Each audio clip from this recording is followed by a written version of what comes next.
Ocha. Apa sih definisi hubungan internasional itu? Jadi, definisi hubungan internasional adalah bentuk interaksi yang dilakukan antar negara untuk kepentingan internasional.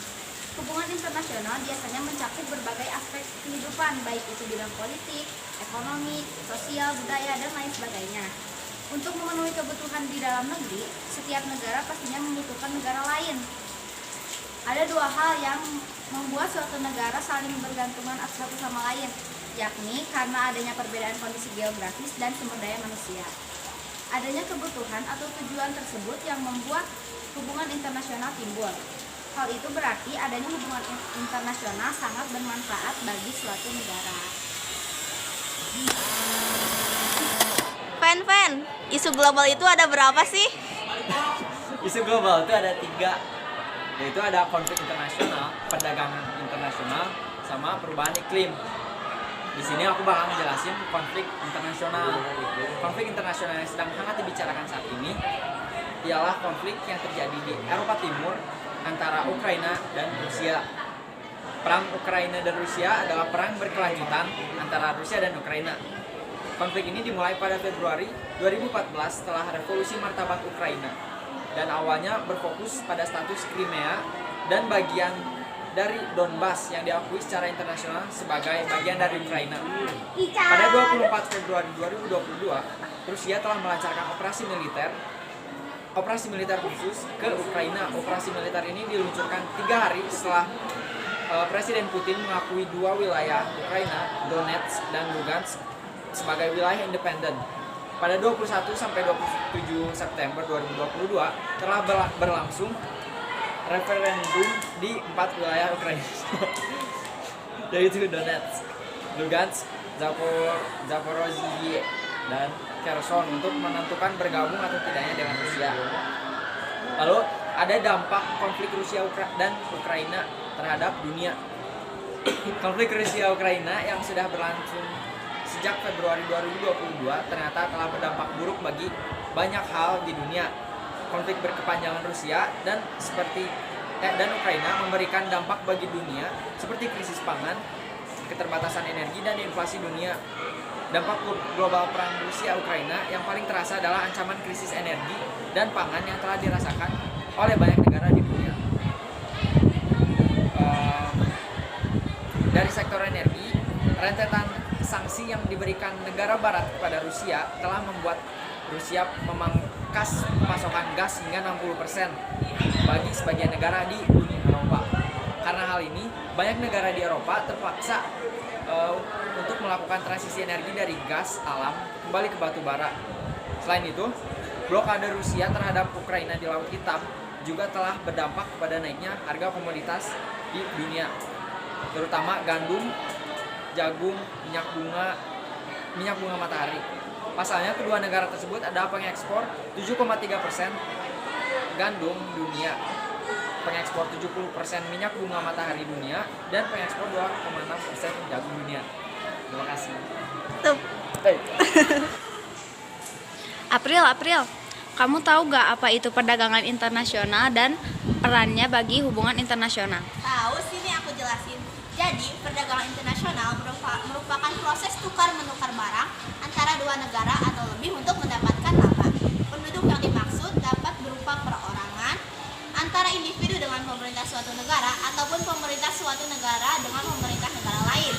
Nah, jadi peran perdagangan internasional dalam hubungan internasional itu dalam proses pembangunan ekonomi, baik secara langsung maupun tidak langsung, dapat meningkatkan penghasilan devisa, mentransfer modal dan teknologi dari luar negeri, dan dapat mengembangkan industri baru di dalam negeri ataupun industrialisasi. Di samping itu, perdagangan internasional luar negeri juga menyebabkan terjadinya perubahan dari beberapa variabel dalam sektor ekonomi yang akan mendorong laju pertumbuhan ekonomi. Nah, di sini aku bakal ngejelasin contoh perdagangan internasional. Contoh perdagangan internasional itu ada 4. Yang pertama ada impor, ekspor, konsumsi, dan barter. Nah, impor ini aktivitas meliputi pembelian barang maupun jasa dari luar negeri.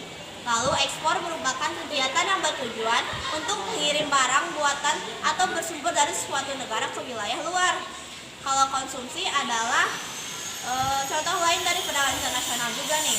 Hal ini tidak terbatas pada kegiatan jual beli barang dari negara lain, melainkan juga untuk melakukan bisnis dengan individu maupun kelompok dalam wilayah sendiri.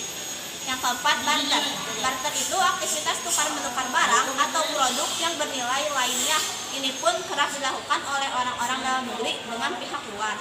Nah, di sini ada juga dampak positif dan dampak negatif dari perdagangan luar negeri atau perdagangan internasional. Dampak positifnya itu ada 5. Yang pertama, memenuhi kebutuhan barang atau layanan yang tidak bisa diproduksi atau kurang diproduksi di dalam negeri. Yang kedua, dapat memperluas pemasaran produk negara. Yang ketiga, meningkatkan hubungan persahabatan antar negara. Yang keempat, membuka lapangan pekerjaan. Dan yang terakhir, mendorong kemajuan ilmu pengetahuan dan teknologi ataupun iptek. Lalu, dampak negatifnya juga ada 5. Yang pertama, harga barang impor jauh lebih mahal daripada barang lokal. Yang kedua, kualitas barang impor yang lebih baik menurunkan nilai jual barang lokal. Dan yang ketiga, produk lokal kalah saing dengan produsen besar luar negeri. Yang keempat, menurunnya kecintaan terhadap produk dalam negeri. Dan yang terakhir, adanya politik dumping. Politik dumping yaitu menjual produk lokal ke luar negeri dengan harga lebih murah daripada di dalam negeri untuk memaksimalkan pendapatan negara.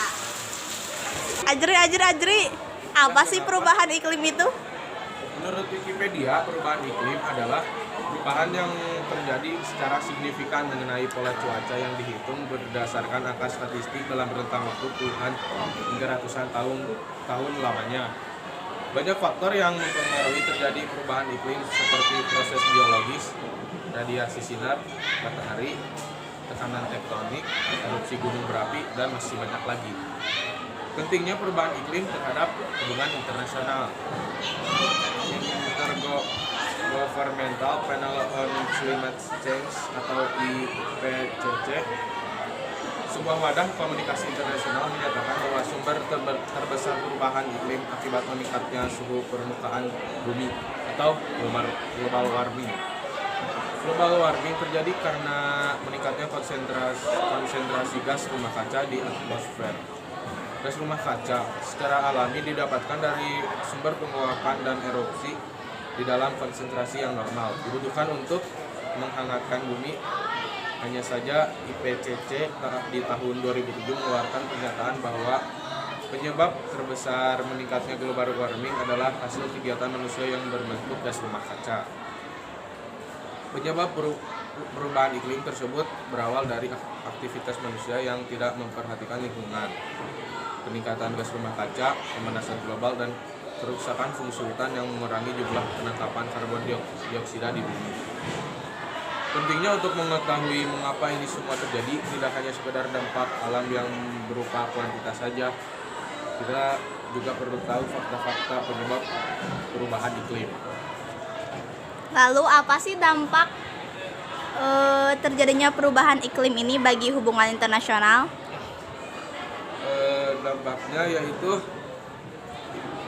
menurunnya kualitas air, kuantitas air berkurang, perubahan habitat, spesies punah, kualitas dan kuantitas hutan menurun, wabah penyakit meningkat, lahan pertanian berkurang dan tidak produktif, tenggelamnya daerah pesisir dan pulau-pulau kecil. Oke. Nah, jadi kesimpulannya peran Indonesia dalam hubungan internasional adalah Indonesia sebagai negara yang merdeka tentu perlu menjalin hubungan internasional yang baik. Salah satu contohnya adalah ketika awal kemerdekaan, Indonesia perlu pengakuan dan dukungan dari negara lain.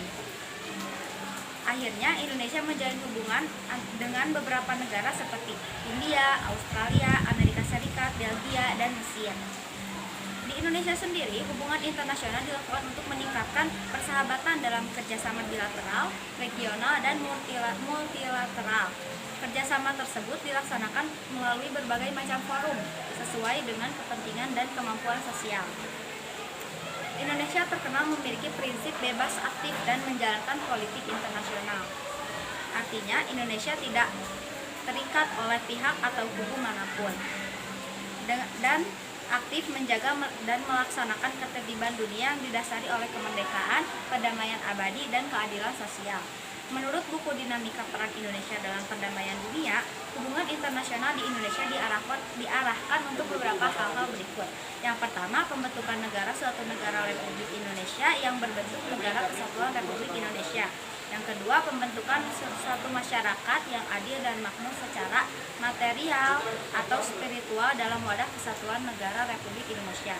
Yang ketiga, pembentukan suatu persahabatan yang baik antara Republik Indonesia dan semua negara di dunia.